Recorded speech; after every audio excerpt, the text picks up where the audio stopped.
the saltwater ocean and the forces of chaos. The dragon Tiamat was eventually slain by the young god Marduk, and the dragon's body was cut in half, creating the earth and the sky. There's also a tale of dragons that trace back to the Middle East and surrounding areas. These areas are known for large serpents and snakes.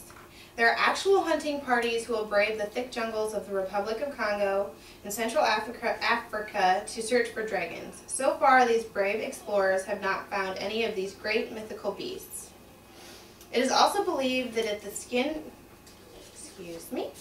one of the most famous stories of all is the story of St. George. It is believed that St. George defeated a dragon who was pestering villagers and causing chaos.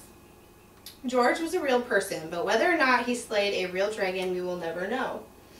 Years after his death, he was granted sainthood by the Catholic Church, and his story was used to show how good always triumphs over evil. Did you know that people who study dragons are called dragontologists? This is also from the book by John Hamilton. There are many different types of dragons. Large snake-like dragons, dragons with large wings, and dragons that have special glands that produce fire. The Asian depictions of dragons are serpent-like beasts that can fly without wings using magic.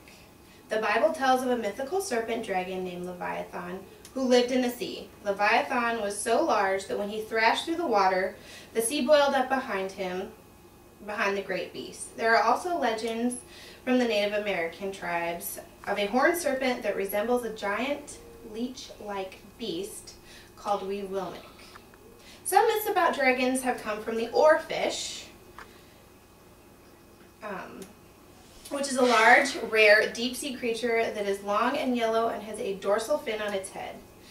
The oarfish can be as long as 60 feet. In my picture, the oarfish here is being held by 15 grown men standing side by side, and it had just been caught. Not only are dragons large beasts that can fly and breathe fire, they are believed to have healing powers as well. There are many healing powers of dragons. With the heart of a dragon, you can magically understand animals. It is also believed that if the skin is smeared with the blood of a dragon, it becomes impervious to the damage from sword or knives. This would be useful for today's chefs. No more accidents while cutting bagels. There are even those who believe that if you scatter the teeth of a dragon around you, a magical skeletal army will appear.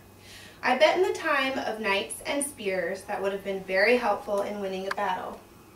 Today, though, I would definitely love to have a little army, even of skeletons, to help attack the giant pile of dishes growing in the kitchen, and finally defeat the wicked pile of laundry that never stops growing. In conclusion, I want to bring to attention the many different stories of dragons worldwide.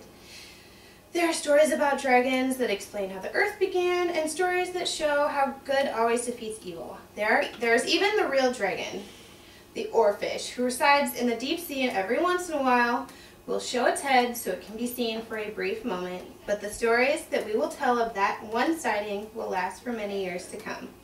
Now, wouldn't it be nice to have a rainbow dragon to fly us home when we were lost? Or maybe we could just, if we lost our keys and are running late, he could just help us get to work on time.